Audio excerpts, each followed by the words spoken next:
Welcome to the show, April. Hi, thank you for having me. Hey, my pleasure. My favorite question to open with is, what's your sober date? June 12th, 2011. June 12th, 2011. Mhm. So you just celebrated 13 years. Yes. That is awesome. Yes. What was going on June 10th of 2011? June 10th of 2011, I was trying to do the AA controlled drinking that's suggested in the big book. And I was succeeding. I succeeded for 5 days. And on the sixth day, on Saturday, I got drunk and proved I was an alcoholic. So Yep. No, I've been there. I did controlled drinking for 9 months, and I was getting drunk, but I wasn't getting like obliterated. And then I woke up on February 29th, Leap Day of 2020, and I woke up hungover, and I realized I drank a bottle of Jack Daniels the night before. And I said to my wife, like, we either need to start drinking right now or we got to quit. Like, it's one or the other, one extreme or the other. And right. we both decided it would be an awesome sober day to have Leap Day. Mhm. So, we both quit that day. And my wife still hasn't broke her sobriety. I broke my sobriety. I relapsed on weed and benzos last year. So I reset my clock on April 1st. Just April 1st. April Fool's Day. Yeah. Yep. That's my first wedding. My first marriage, that was the wedding date, was April 1st, 2000. Yeah. I was okay with reset. I still celebrate, and I'm still always going to celebrate 2/29 because I'd never intend to take another sip of alcohol. So as long as I don't drink, I'm going to continue celebrating that day.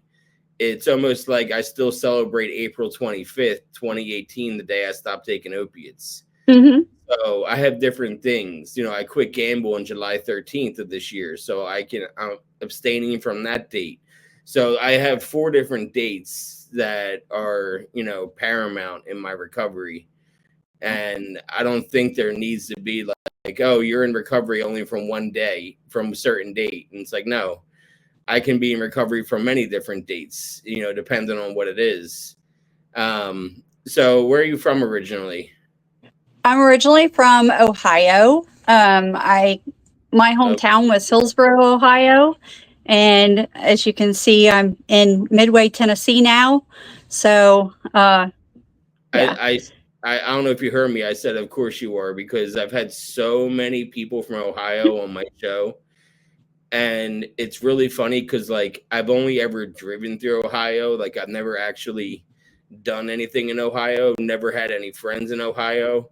And I think I counted it one night. I've had 20 of my 200 episodes based out of Ohio. That's a high 10%. Yeah.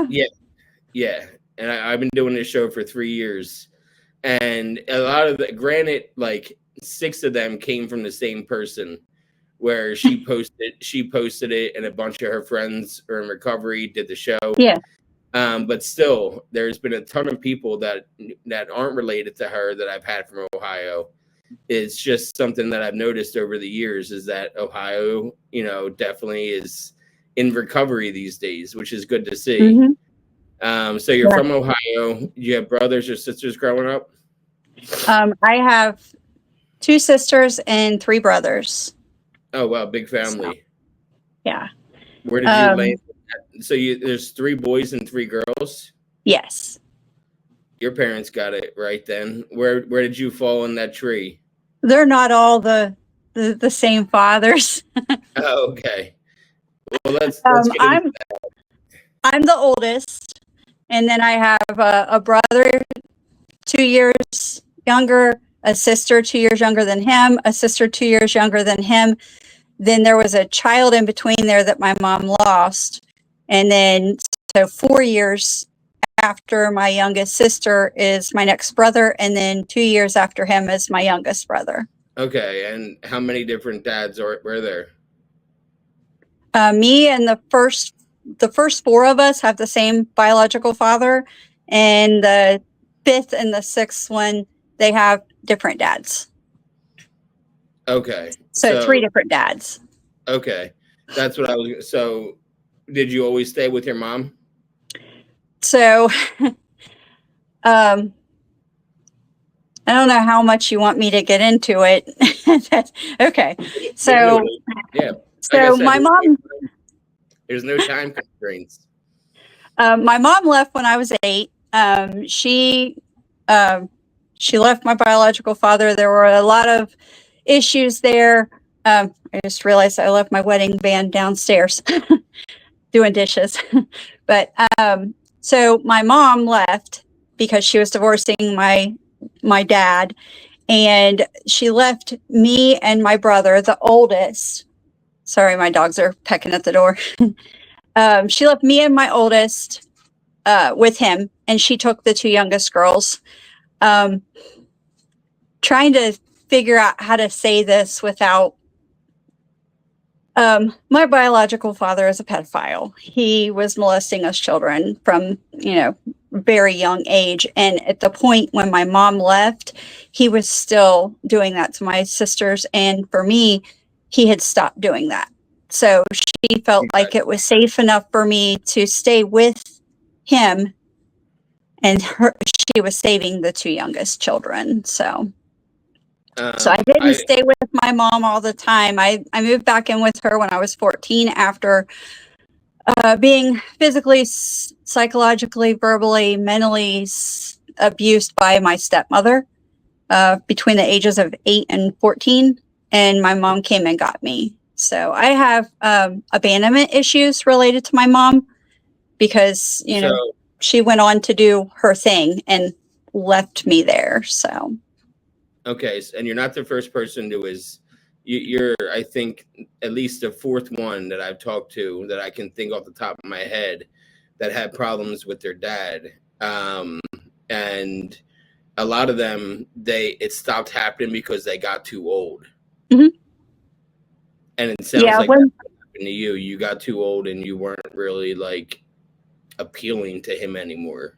Right. And when my sisters would come, when he got visitation of them and they started coming back, he did continue the abuse to them. So, yeah, he didn't mess with me anymore, but, he allowed his wife to abuse me in every sense of the word. So. Yeah, and that was my next question was it verbally and psychologically? Everything. She, the worst part of it was she sat me down and told me I was a whore, I was a slut, I was no good, I was never going to amount to anything, I was a piece of trash, and I better learn how to do the things a prostitute does because that's the best I was ever going to be. And that's like some of the worst of it. Some of the not so bad is like having to lie at school because I have bruises and scratches on my back where she beat me. She would play head games and we would have to clean the house, and I would go behind my sisters, my brother, and make sure that their stuff was done so they didn't get beat.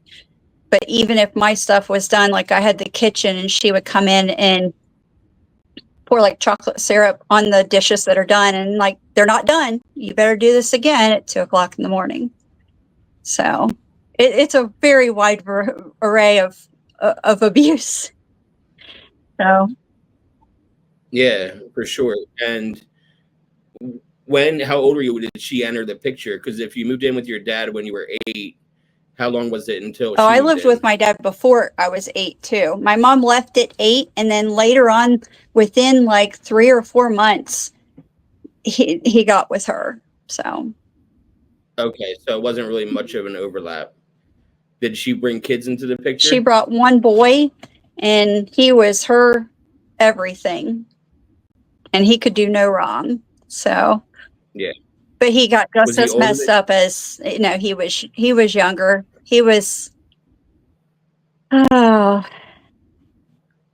he was younger. He was one of my sister's ages. So he was at least 4 or 6 years younger than me. So. All right. Now I'm trying to catch up to you. And so you're 14, your mom comes and rescues you, basically, and takes you. Did you were you on visitation with your mom and you were like, this is what's going on now? I picked up the phone. I went to school and this tells my age. I'm 52, almost 52. I'll be 52 on the 21st. But so when I was in high school, we had this payphone on the wall, and you could make collect calls and say a whole bunch of words when it comes up. I'm 38 and I was still doing the same thing here. I'm done practice. Pick me up. Yeah. Well, so I tried doing it that way and it didn't work. And we used somebody's change. I don't remember how I got change. Somebody gave me change to make a phone call. And I called my stepdad's work and I left a message that she needs to call me the next day at that payphone number or I'm going to die, because my stepmom had already threatened to kill me multiple times. And I believed her. She has yet to give you a reason not to believe her. Right. So, and what happened is the next day at school, it snowed and we didn't have school. So, so I'm at home the whole weekend trying to just muster through to get through. And Monday, she calls because she's like, I saw that there was no school. So, I just figured I'd call Monday. So I'm like, she's going to kill me. I need you to come get me. And she came. When I got off the bus, I went in the house. She pulled in the driveway. We went in and packed what we could. And my brother hid in the closet. She really wanted to take him too, but he was scared. He didn't realize because he wasn't getting abuse as much as I was. Like, I was the focus of all of the abuse.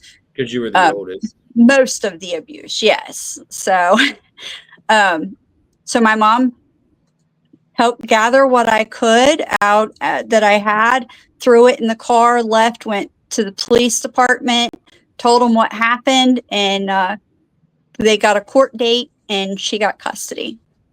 So good.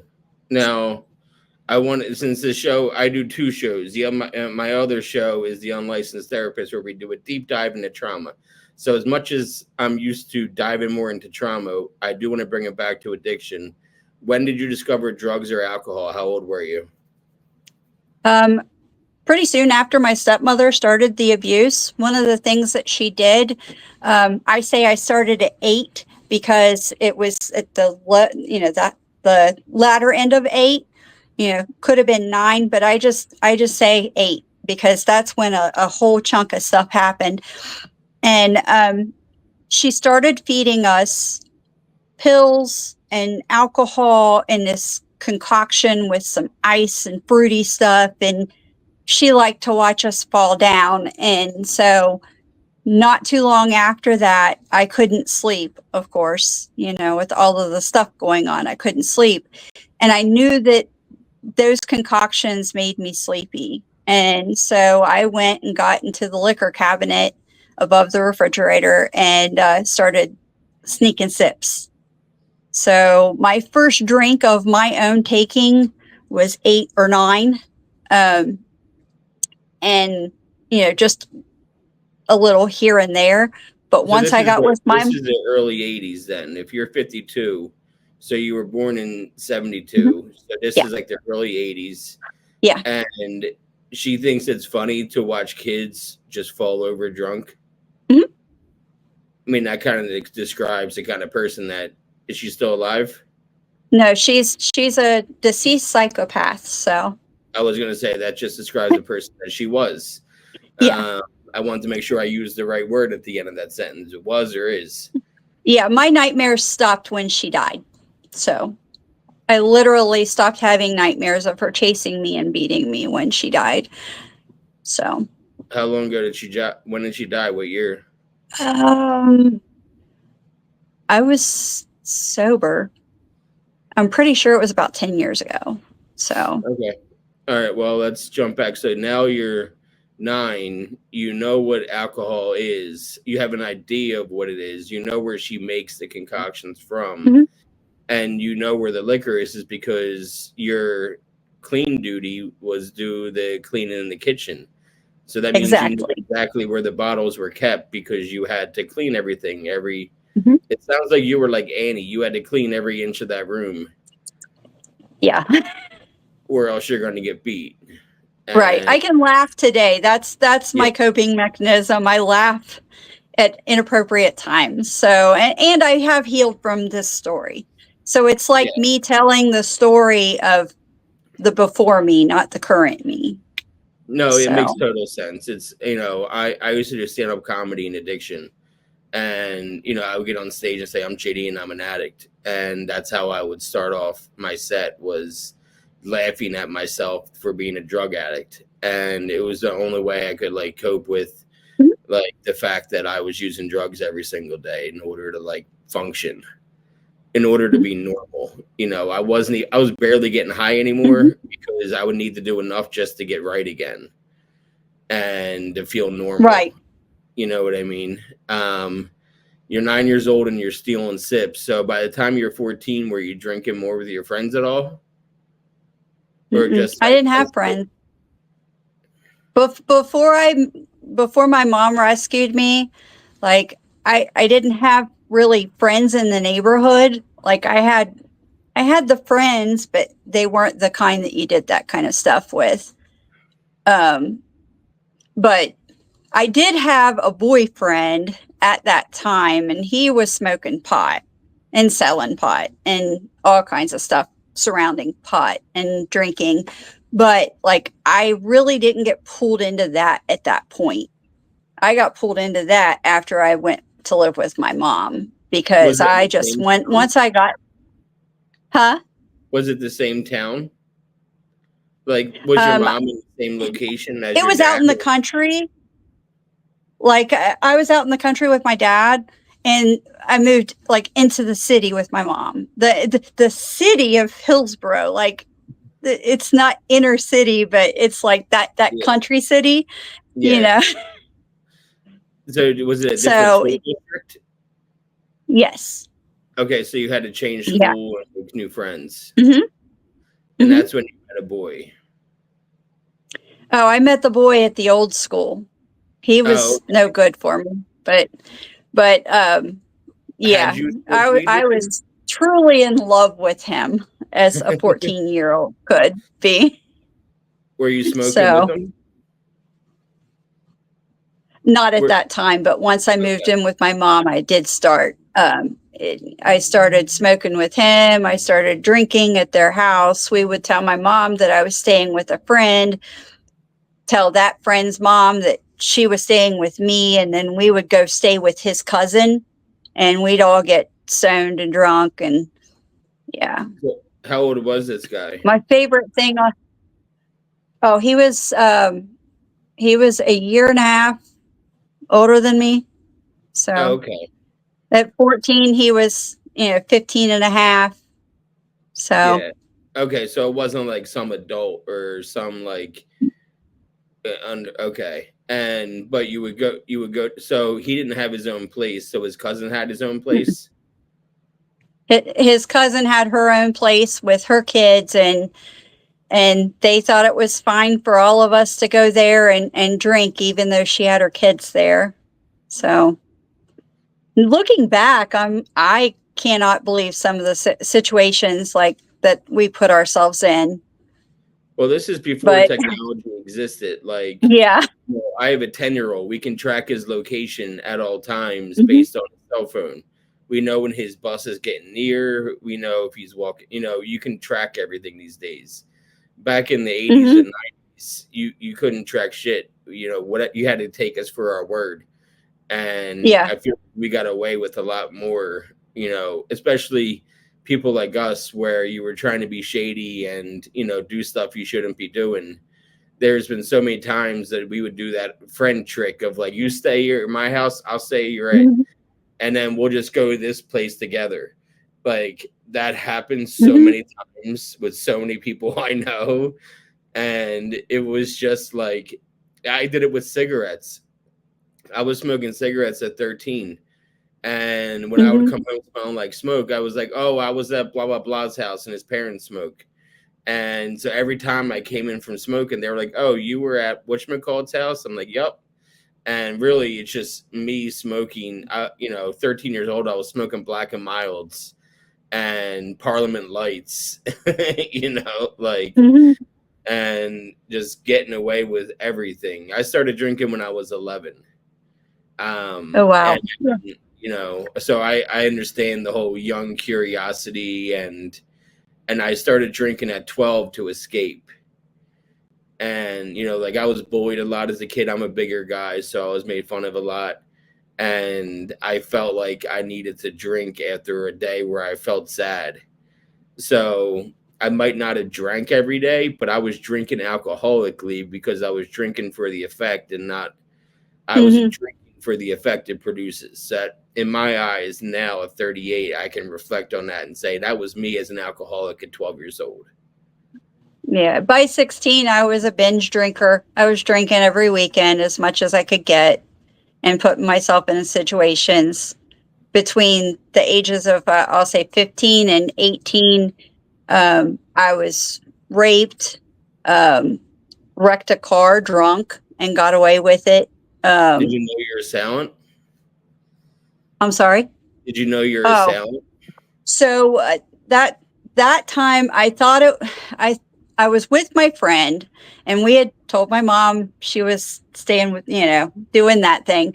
And I thought she knew these guys because the way she was talking to them, and she didn't know them and I didn't know them. And they offered to buy us some screwdriver, and we got in their truck, and they went and bought a screwdriver and got us started drinking it. And then they separated us, threw me in a car and took her in the truck. And I don't know, like, I didn't even talk to her the next day about it, but like, I literally got taken to a quarry and raped. And like, I'm so grateful because he didn't throw me in the quarry. He didn't kill me. He didn't leave me for dead. He could have, because I was in and out of consciousness at that point.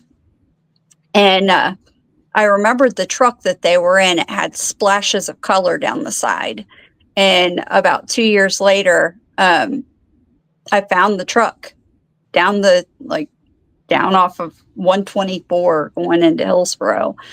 And I had a PTSD episode and went into a full-blown panic attack. And then somehow I got out of it and came to realize, like, what can I do about it now? There's nothing I can do about it now. I know where he lives. I know I don't have to drive by his house anymore.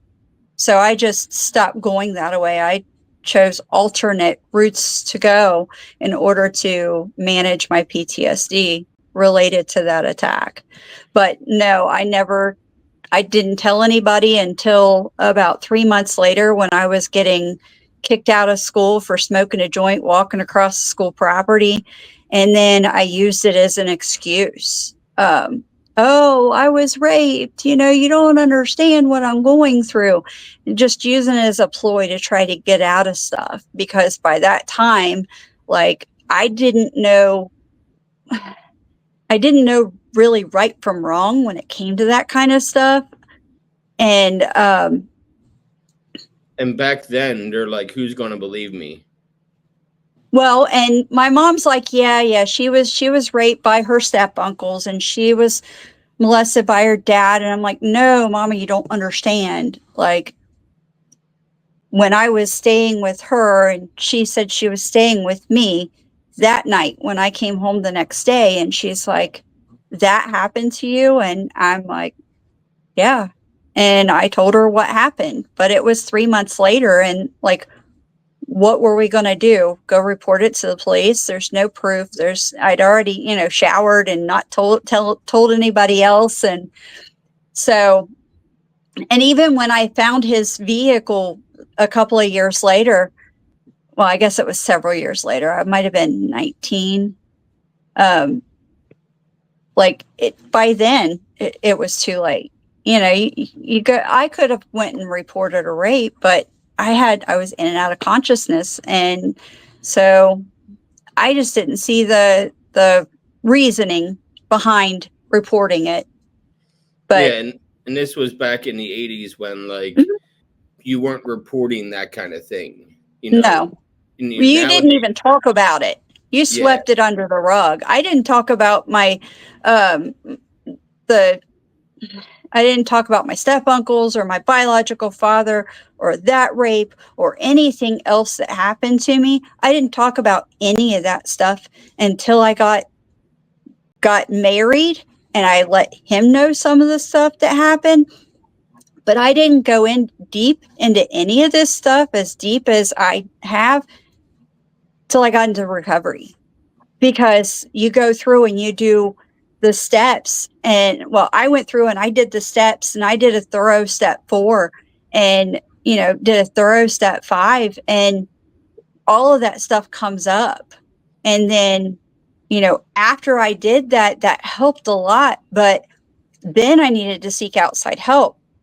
And then I yeah. went to therapy for off and on for years, for at least 6 years, in order Therapy. to deal with that. I can't, advocate for therapy enough on my shows, because of how amazing I've experienced it, and I've seen it work for other people. I'm a huge advocate when it comes to. I feel like everybody should be in therapy, Mm-hmm. you know, and whether you think you need it or not, you probably do need it. Mm-hmm. And like my original sponsor for my podcast was BetterHelp, and the online therapy, Mm-hmm. and I stopped having them as a sponsor because I wanted to make my show more about the content and less about the sponsor. I had given up on trying to make money on it, so I do my shows ad free now. Mm-hmm. It's my sober hobby. I pay $9 a week to do my podcast. Oh, Like, wow. I don't make any money on doing my podcast. This is strictly, to This is get your people. step 12. Yeah, This is your it is. giving back. No, it really is. I used to be consumed by the numbers, making sure that every episode got X amount of views, and I would be consumed in watching that ticker on YouTube go and see how many views they got. And then like 4 months in, I was really demotivated by the numbers. And it wasn't like they were bad, but they weren't where they were in my head.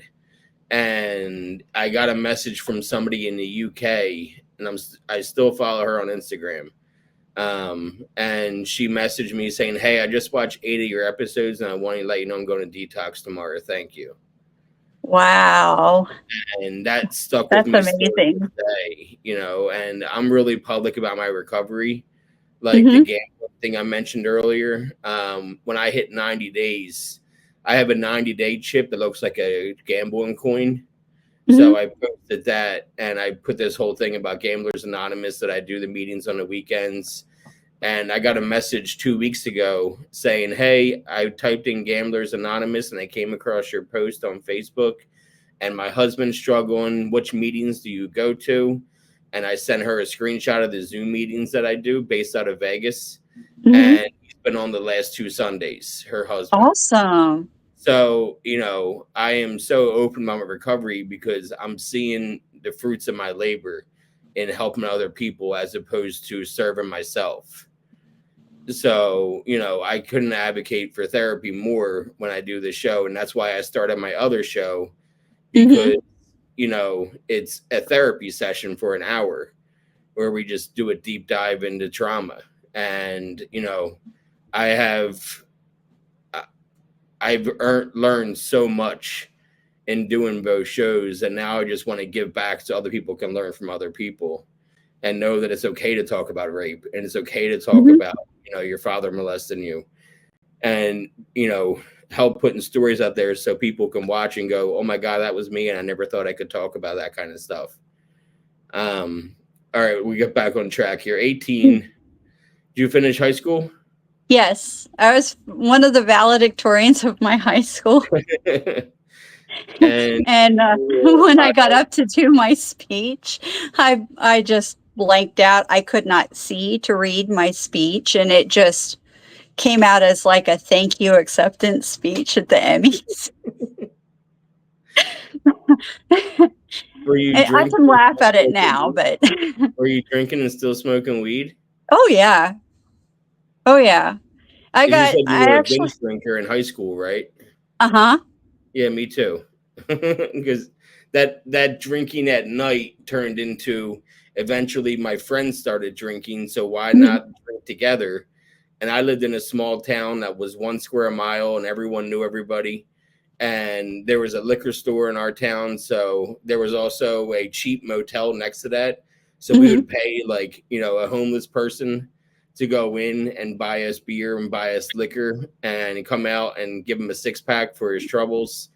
And so it was easy to obtain, or you steal some from your parents' liquor cabinet or your parents' basement, and that's what you're drinking that night. So drinking was easy for me. I never had a hard time getting alcohol as a child or as a teenager. Um so you're able to go through high school drinking and smoking. Were you introduced to any other drugs, or just still a drinker and a smoker? No, basically the only thing I did other than drink and smoke is acid. I I love did that. some acid. I loved acid. I loved acid, April. And yeah, after a couple of times of that and like up in the dose and up in the dose and seeing some things I really didn't like we were walking through Lynchburg, Lynchburg, Ohio, and tripping and we're looking down in the middle of town and I'm going through the crosswalk and I see ants in the crosswalk. And then when we get back to that boyfriend's house, it was his dad's house, but I think I was 16 and he had 16 or 17 and he had just turned 18. And so we were in there and I ate tomato soup and forgot and started throwing up and forgot. And so I thought I was throwing up blood and they're like, "You're fine, April. It's tomato soup." And I'm like, "Oh, okay." And then I saw ants crawling all over my boyfriend. So So that was the next to the last time. The next time I tried putting on makeup and I looked like a clown in the mirror and it went trippy. So Yeah, uh, I think yeah. I think acid would have. I'm glad that you had those experiences, because that could have went a totally different way with your Oh history. yeah.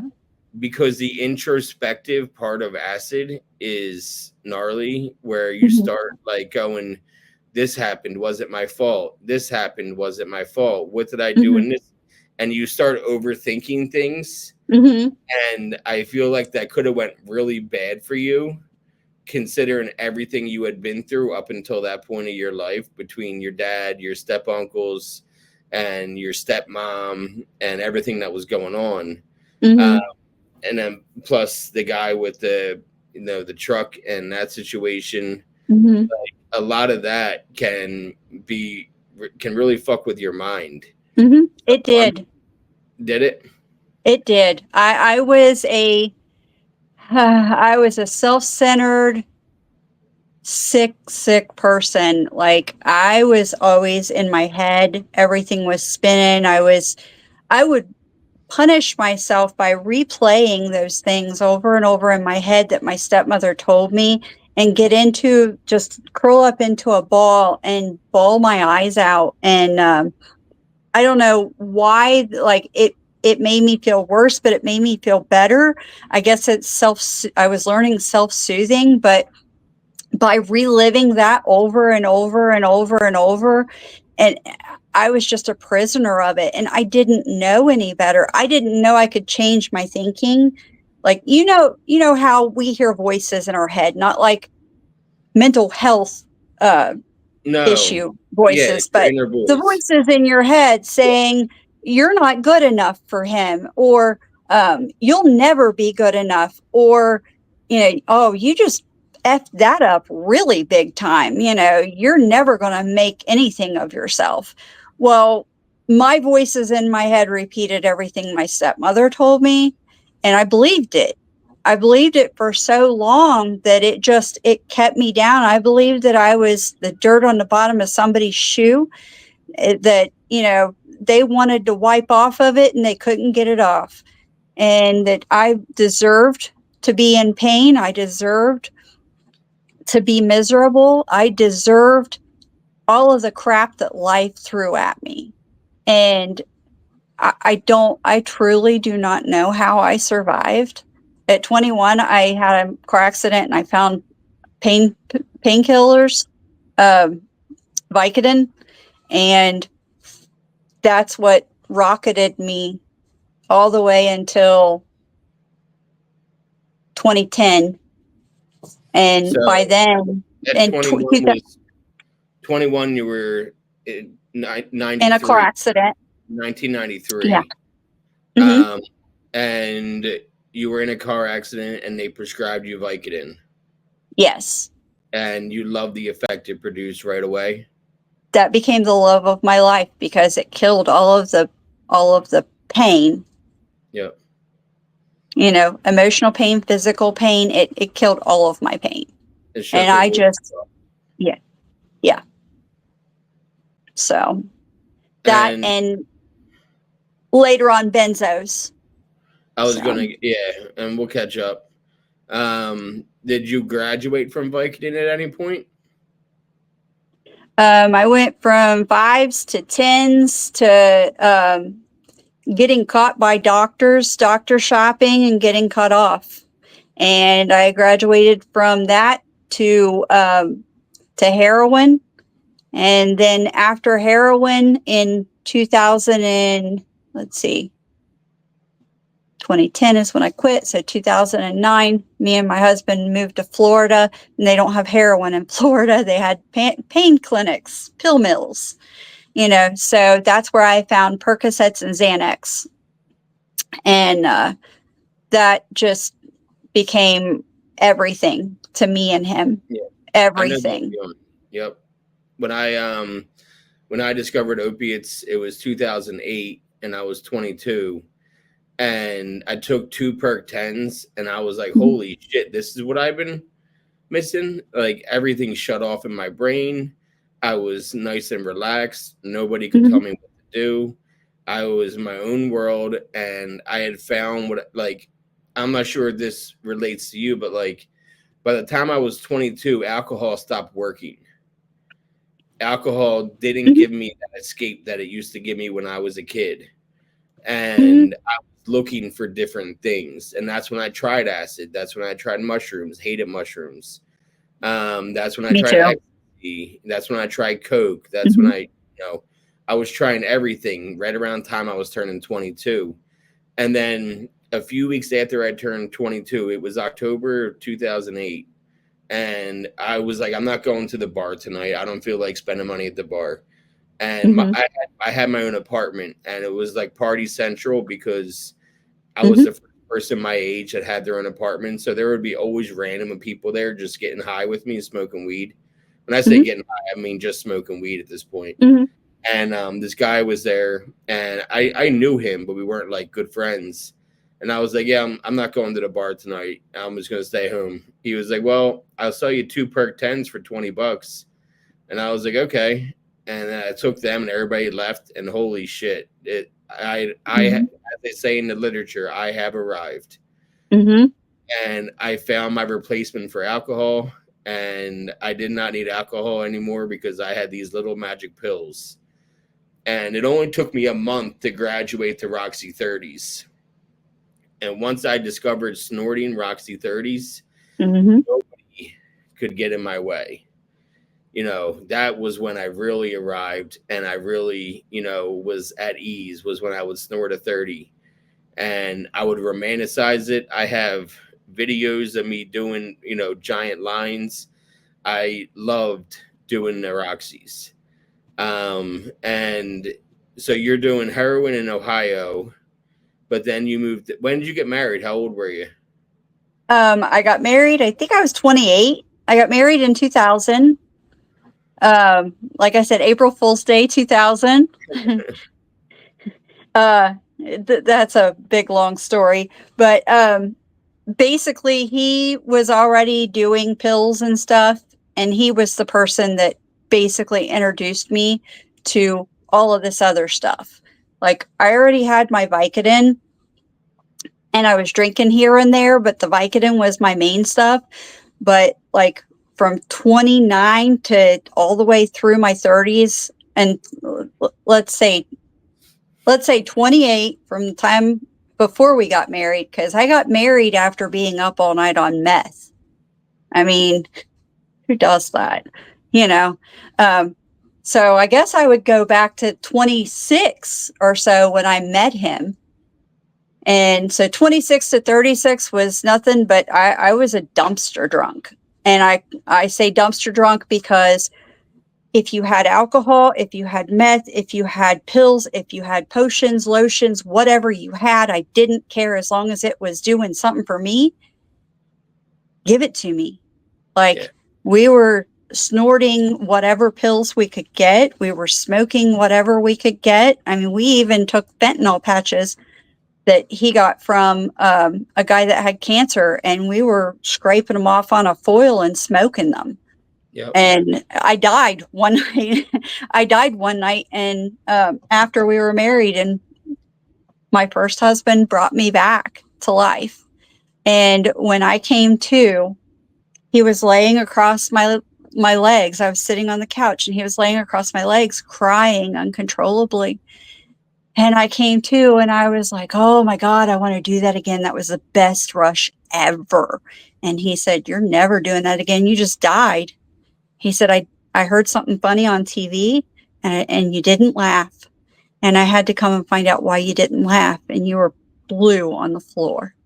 And he said, I gave you CPR and I brought you back, and you're never touching that stuff again. And he wouldn't let me touch the fentanyl ever again. Well, at least he cared enough to, say something to you, because a lot of, and I'll say this affectionately, junkie love, you're really just co-signing each other's, bullshit, and just been like, okay, well, let's get more because I liked it. But it sounded like you gave him some trauma. Yeah. And he actually learned from it, so kudos to him for being like, nope, I draw the line at fentanyl. Like, no go.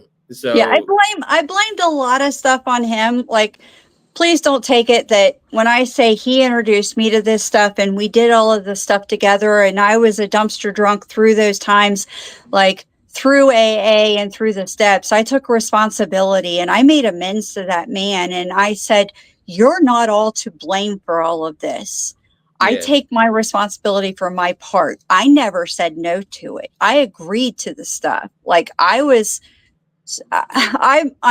also in Al-Anon because I'm a codependent. And so when he wanted to do his stuff, I was co-signing his bullshit.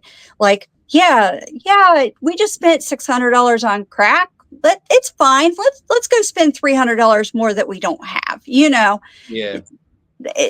It's not all his fault. It was a marriage, and it was a marriage that was based on love, but it was based on a love that two addicts had for each other.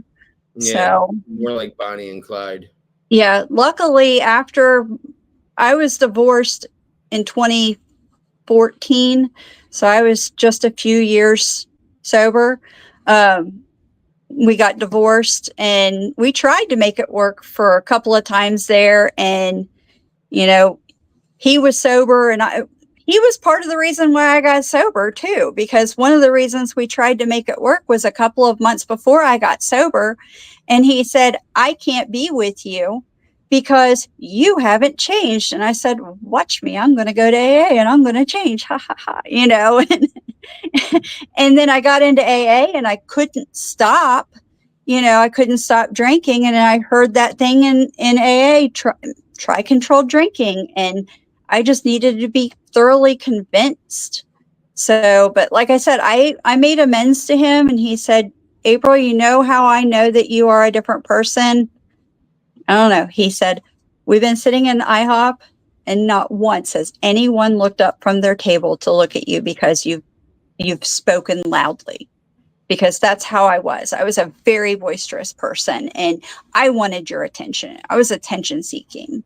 And thank God that in recovery, my attention seeking that has turned to helping other people instead of trying to just get attention for myself. I try to help other people. Like my bonus daughter, I just got married in August, and she moved into a new apartment.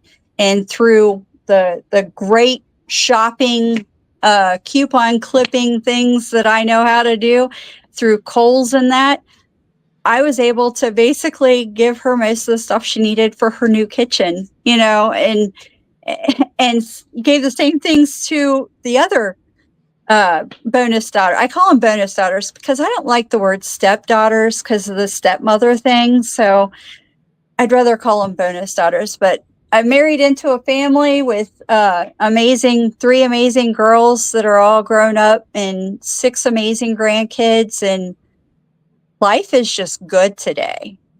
Yeah, that sounds like it. And it's a relief that you get that, have a good life considering how it started. But I want to go back to pill mills. Okay. Just because I used to doctor shop myself, and except for I only found one doctor that I could go to in Jersey, where I'm from. Like, I'm from South Jersey, minutes from South Philadelphia, where I grew up. And I found a doctor. You know how, like, you need a referral to see a specialist? From, like, a doctor has to give you a referral to see, like, an orthopedic doctor or something. Well, with this doctor, you needed a referral from another patient. And to almost say, don't worry, he's not a cop kind of thing.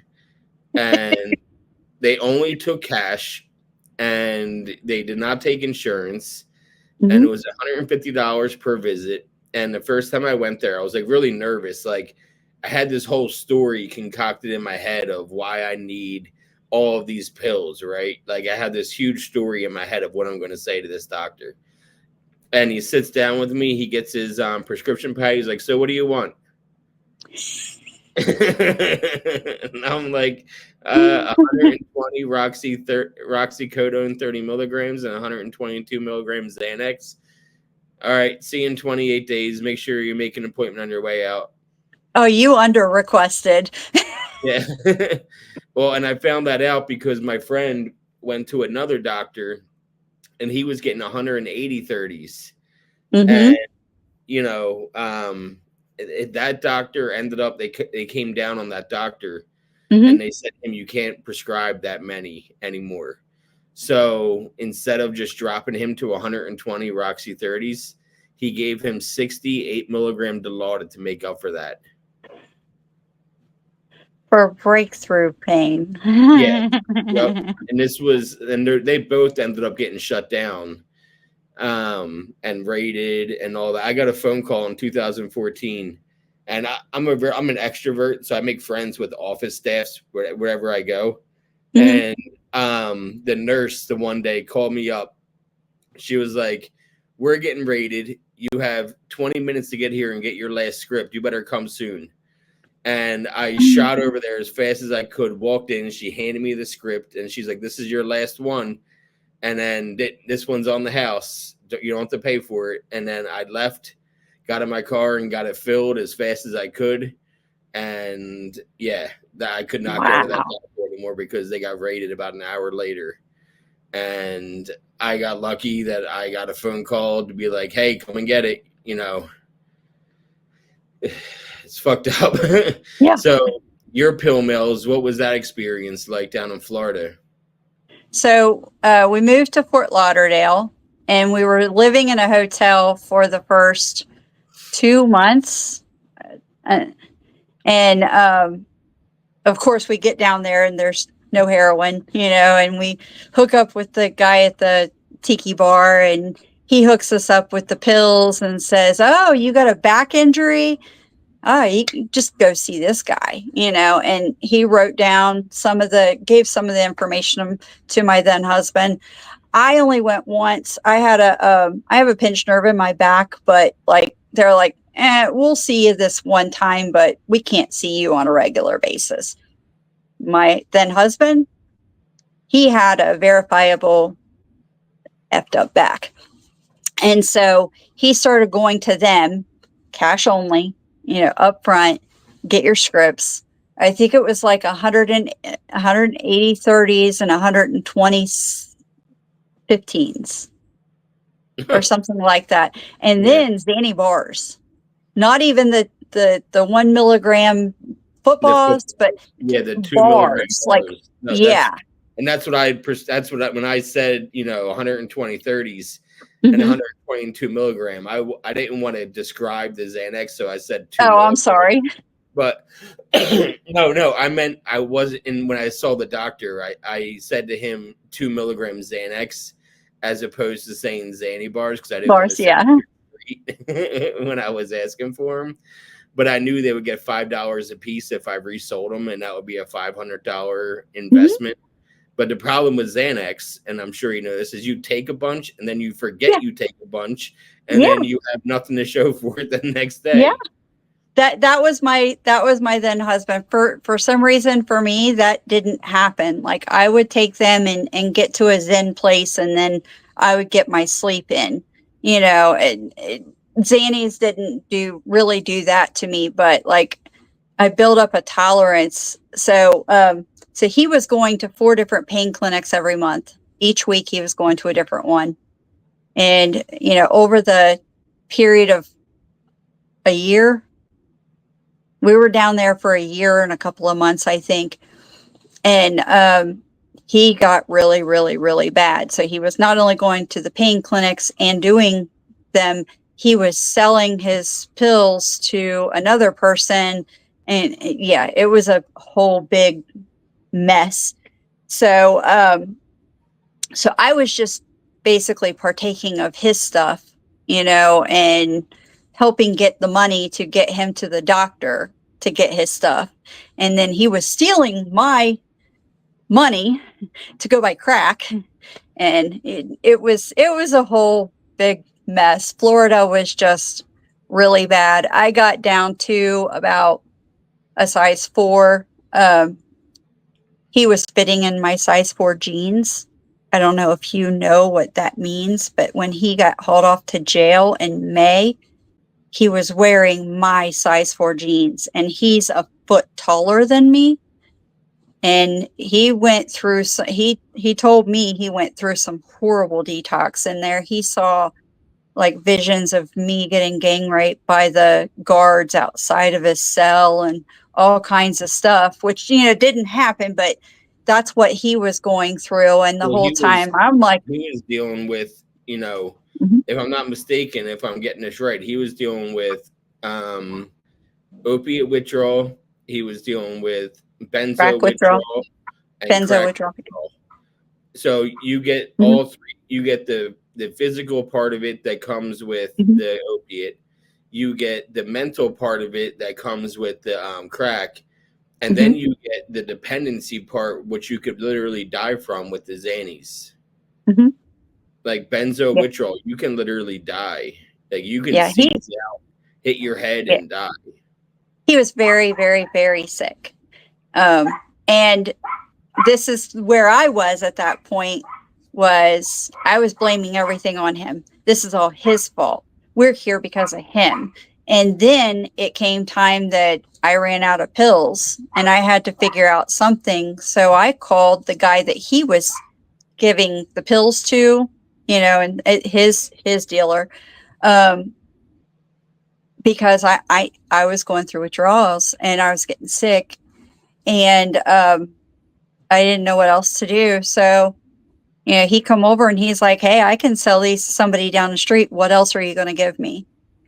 So I end up in doing those kinds of tricks in order to just get him to sell me the pills. Like, I didn't even get free ones because of it. I was dumb. I didn't know.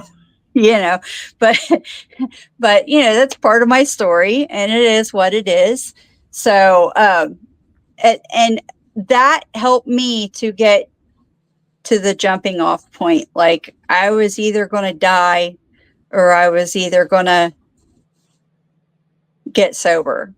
And so in June of 2010, I found out that I could file for Family Medical Leave Act because, or July, in June of 2010, I found out July, the first week I could file for FMLA. And by filing for FMLA, I got short-term disability from my employer because I'd been there a year. I do the same So, thing. I took a when my dad got really sick last year. I took 3 months off of work, and well, he passed away during it. And I was I'm I was sorry. thank you. I was on short-term disability Mm-hmm. for the entire time. And then this past year, when I quit April 1st, I took FMLA and I took a month off, and I went to AA every single day at noon. And when I came back to work, I made it a stipulation. I said, listen, this new meeting is saving my life. And I need to have an hour and a half long lunch break, and I'll work an hour later to make up for it. But I really want to attend these meetings every day at noon. And my work agreed with me. So I work 7 to 6:30, but I get an hour and a half long lunch break to attend. Now I do NA. That's awesome. My NA noon meeting every single day. And it's that kind of shit that saves my life and keeps me clean. So FMLA, if you're struggling and you're watching this and you're working and you've been there looking at FMLA and short-term disability, you might not get paid in full, but it's definitely worth detoxing and taking some time for yourself. So just a little fun fact, if you're watching this and you feel like you need a break, FMLA is the way to go. Yeah, I got 40% of my pay, and then I resigned because I moved back to Ohio, and 6 months later they said we need to either fill your position or you need to come back to work. Or so I resigned, but they paid me a big chunk, like $4,000. So I learned about FMLA from when I got caught at work using about. Let's see. I'm bad with dates and names and stuff.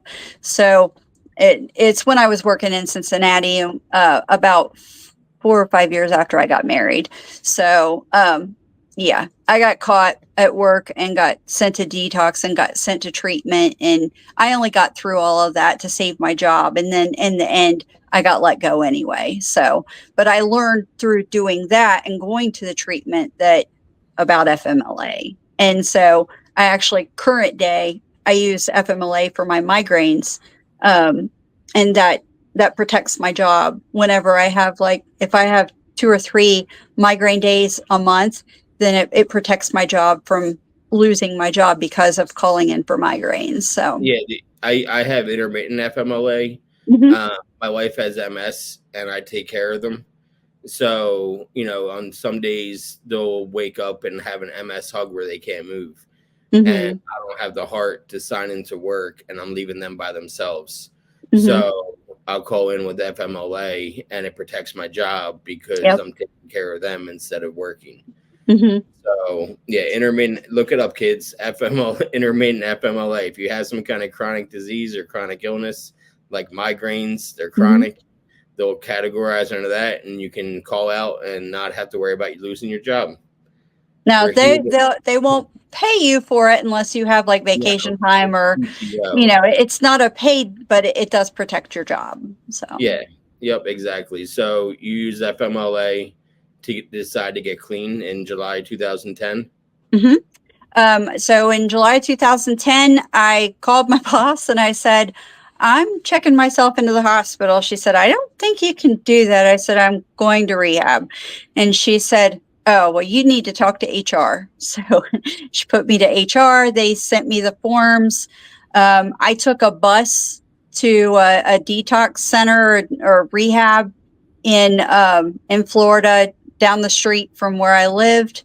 And while I was in there, I just they put me on tapers. So I was taking more drugs in there. At the end, I was taking 120 milligrams of Percocet and 300 milligrams of Percocet and 12 milligrams of Xanax a day the week before I went into rehab. By the time I went into rehab, I had cut myself down on the Percocet to, I think, 60 milligrams a day, but they were giving me more in there. I couldn't cut down the Xanax. I kept having really bad withdrawals, and I didn't know it could kill me at that time. Yeah, the two things that can kill you, alcohol and benzos. Mm-hmm. And I know now. And I work for a hospital system. Mm-hmm.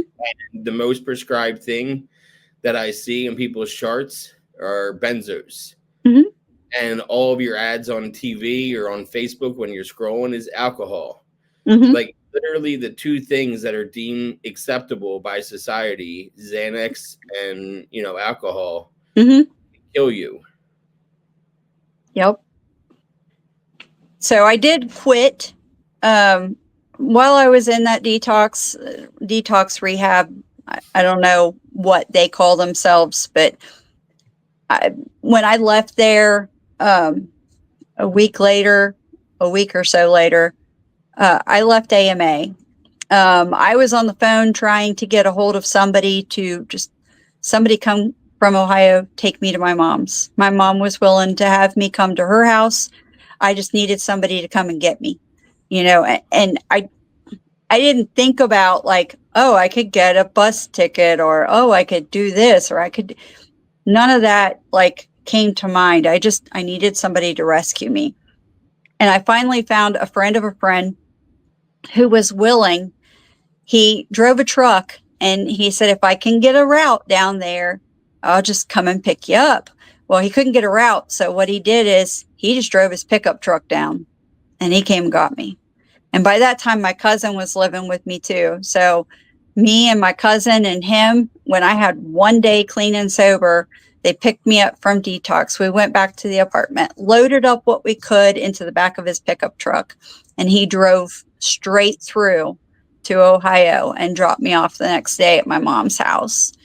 And I detoxed on her couch in her bed, took over her bedroom because she owed me that, that kind of thinking, the addict thinking. And after that, the only pills that I had taken, I took 2 Vicodin about, it was October because it was around Halloween. And a girl gave them to me because I had a migraine. And once I took the 2, it kicked in and I wanted more. And I was thinking, does she have a bat in here or something that I can hit her over the head so I can steal her pills? Because the pills was in the glove box. And that's when the realization came that, oh my God, I can't even take 2 pills. I can't even, take 1 pill, let alone 2, because I want more.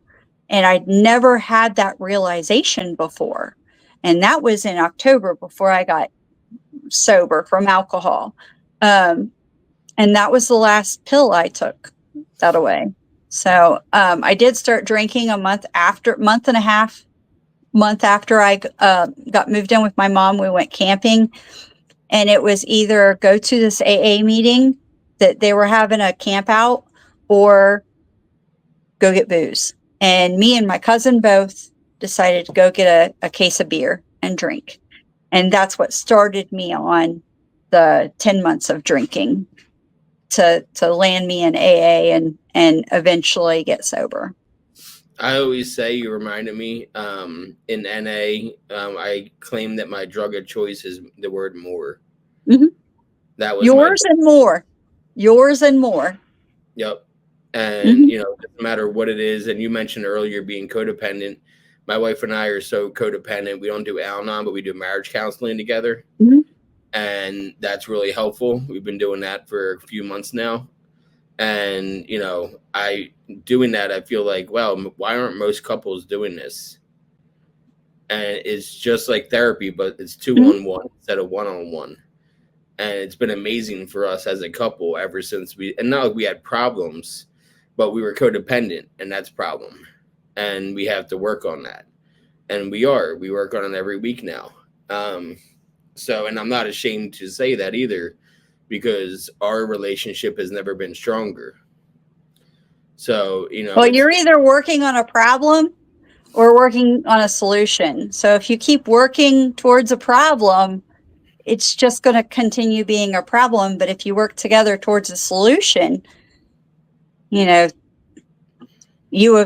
will work together well eventually. If you're working towards a solution. I got lucky and I found a man that's just, I went through life thinking that, like, still, when I got sober, I still had the thinking problem. I still had the picker problem. I would pick men that were fresh out of prison and think, well, why can't he just get a job and do the right things? I'm giving him a place to live and I gave him a car and all that, Or you pick out the heroin addict who was in AA, but they haven't worked the steps, but you've worked the steps, and oh, it'll be fine, and a year and 9 months later, and it's like he's out on a crack binge, and that's how I was in recovery until so I got with my ex and we got together, bought a house, we're getting married, and a month before and this is a good guy. He had 2 years sober when I met him, so he was 4 years sober when we were going to get married. I still see his kids like they're my kids, they're my bonus children. And so before we were going to get married, a month before, he comes to me and says he cheated on me. Well, I said, what do you want to do to fix this? And he said, well, what do you want me to do? Well, he was in a motorcycle club, and I just said, spend more time with family. And he decided that I said, quit the club. And he's like, peace, I'm out. And he left. And he dove into a bottle. And he told me later that he was already planning to leave, that it didn't matter what I said, that he had already stopped having AA as a solution. And his solution was just to drink and use. And he dove into a bottle, and I got suicidal and had a plan. And my higher power took that plan out of my hands and made me take a U-turn. And I found 2 books that I didn't find them. A lady gave them to me. Don Miguel Ruiz books, The Mastery of Love and The 4 Agreements. And those books not only changed my life, but they saved my life because they changed my thinking. And once I read those books and changed the picker, I changed the picker, because instead of just sitting with a person that I met and they're not who they say they are, but they're who they're showing me they are, instead of staying with them for 2 years and saying, well, this ain't going to work, I stopped being with them after a month. I stopped the codependency. I stopped the insanity of staying in a relationship that wasn't working for me, with a person that wasn't not working for me, with a person that wasn't meshing with me. You know what I mean? Yeah. And then after all of that growth and the change, like the 4 Agreements helped me reset all of that crap my stepmother told me, because reading that book and processing it and processing all of that trauma and deciding to take back and change those agreements that I made with my stepmother, agreeing that she was right. I said, no, you're wrong. I'm not a piece of shit. I'm a great person. No, you're wrong. It's not that I'm not going to amount to anything. I've amounted to great things. No, I'm not ugly. I am a beautiful person, and so on and so forth. And once I reset them and reset my thinking when it came to my picker, I prayed and prayed and prayed. God probably was tired of listening to me. And I met this man just I went to a motorcycle rally and I met a man in prison pants who has never spent a day of his life in jail. And I looked at him and I said, I just want to give you a hug. And that was the start of everything. And we're now married and happy and we get along perfectly. We never fight. We never argue. Like, life is just amazing. And it's all because I'm sober. He's a normie. He can drink. Like, he can take 2 glasses of whiskey and ice and, oh, that's enough, or he can drink 1 glass of whiskey and go out to eat with us. And I'm like, don't you want to, like, one of your hot drinks, the, what are they called? The tomato ones. My brain's not working now. A Bloody Mary. Don't you want a Yeah. Bloody Mary? And he's like, nah, I had a drink earlier before we left. He had me driving. I'm like, what? What is wrong with you? Like, he takes a quarter of a THC gummy to go to bed at night sometimes, just to go to sleep, not even to get high. Like, Yeah. who does that? So, so, but he's like the most amazing man. And like I said, we got married in August, and then his daughter had a wedding here on our land last weekend, and it was great. That's awesome. Mm. I'm happy you are where you are, April, because you're a testament to what the program can do for people. And I have heard of the 4 agreements, and I agree with the 4 agreements. And I'm glad that you were able to change your thinking and the way you were looking at yourself and talking to yourself, because I feel like we can be our worst critics for ourselves. And people made fun of me, but I started making fun of myself so that nobody could hurt me with their words, because I was funny anyway. And like I'm like you, I got covered and my arms are covered. Yep. And I did that. I don't have that. I just have my arms and my That hurt. yeah, I'm good on that.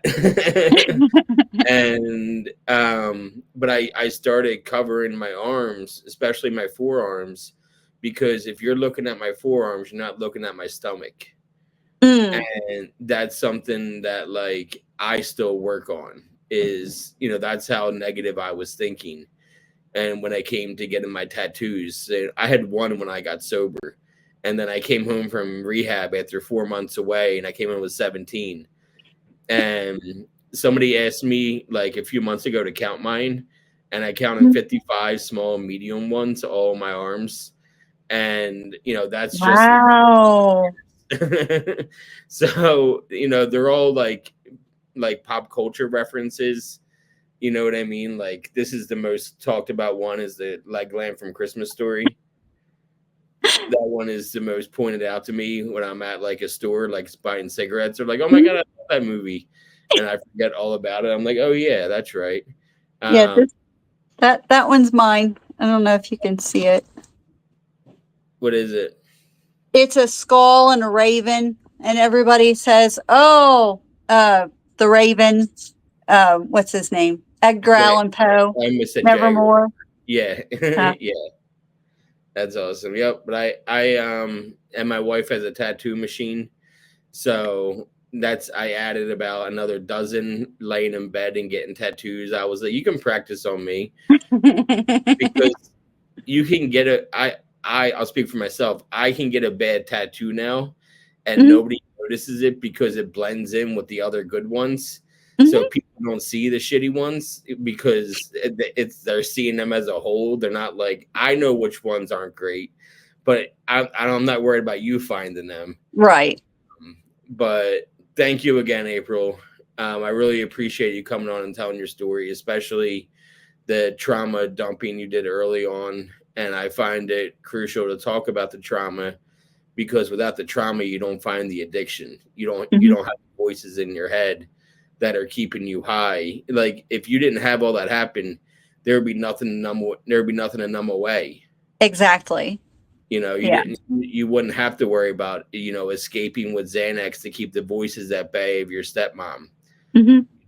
And when And your thank dad, God I don't have to deal with that today, because of the 4 agreements. And that's like, I have to point that out because so many people say AA that fixes everything. No, AA doesn't fix everything. AA can fix a lot of stuff to get you to the point where you're ready to fix everything else. And I had to have therapy and those books, like some people don't get those books. They read the first chapter and they put them down and they're like, I just can't do it. But like I buy them and I hand them out because they saved my life. And if I can just help somebody else think a different way, then maybe they can change their life too, you know? yep, yep, I couldn't agree more. And you're right, therapy is a huge factor too, besides AA. And I'm an NA guy now, but I did go Mhm. through the steps in AA originally 6.5 years ago, and it didn't solve everything. And when I had my relapse, I wasn't talking to my therapist about everything honestly. I Mhm. wasn't going to meetings. I stopped having a connection with my higher power. I stopped talking to my sponsor, and I relapsed. And I forget which group you found me in on Facebook, or I found you in. Was it Friends with Bill? I don't remember which one. Okay, because I'm in that group. I'm in a group on Facebook called, I'll end with this, Friends with Bill, and Mhm. I posted looking for guests in that group, Yeah. and someone came at me, oh well, the traditions, and level of press, radio, and film, and I was like, well, if you don't say which fellowship you're in, you don't have to. This way, you're not breaking any traditions. And he was like, oh well, I hope you never relapse because then it's going to fall on AA's hands. I said, No, actually, I it's didn't relapse. not. I said I did relapse, and I'm open and honest about my relapse because I want others to know it's okay to relapse and it's possible to bounce back. Mhm. I'm very public about my relapse and the reasons I relapsed, and none of my reasons for relapse was AA. It was all because I stopped doing the things Mhm. that kept me sober in the first place. And then he was like, "Oh, okay, good luck." Like, you know how old timers are Yeah. when you say something and they're just like, oh, and they put their head down. That's what I felt like that guy did. No, So I agree. I lived my life out loud. I lived my sobriety out loud on Facebook. I live my sobriety out loud at work. Like my job, I got hired in at 8 months sober. I am still working at the same job. And so many people there know that I'm sober. And there have been several, including one of my previous managers, who reached out to me asking questions. Now, not necessarily, for themselves, but asking questions. And they felt open to asking those questions of me, and seeking help from me. And that's, I just think it's freaking amazing because if I didn't live my life out loud, my recovery out loud, people didn't know, then they wouldn't feel comfortable coming to me to ask questions. yep, and like I said earlier, that girl from the UK and that guy from Mm-hmm. the GA, they would not have gotten help if it wasn't for me being so open and honest about my recovery.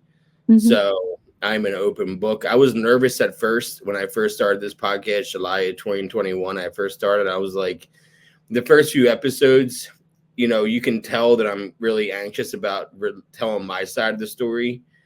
And then by the time 4 months in, I could, relate to you and tell you more of my story too, because I got more and more comfortable. And now it's like just secondhand me sharing my story in every episode because I find it important for the guest to relate to me and Mm-hmm. be like, oh, you're the oldest, I'm the oldest. We're the Mm-hmm. same. And, even if we had different upbringings, we're the same because we're both the oldest and find ways to relate to people. And that's why I always ask questions about brothers or sisters, how old you were, because I find that it relates a lot of people to your story right off the bat. So Awesome. I'm so glad I met you, April. I'm so glad you got the chance to sit down and tell your story, and keep doing what you're doing, because obviously it's working. Thank you so much. No problem. Have a great night. You too. Bye. Bye.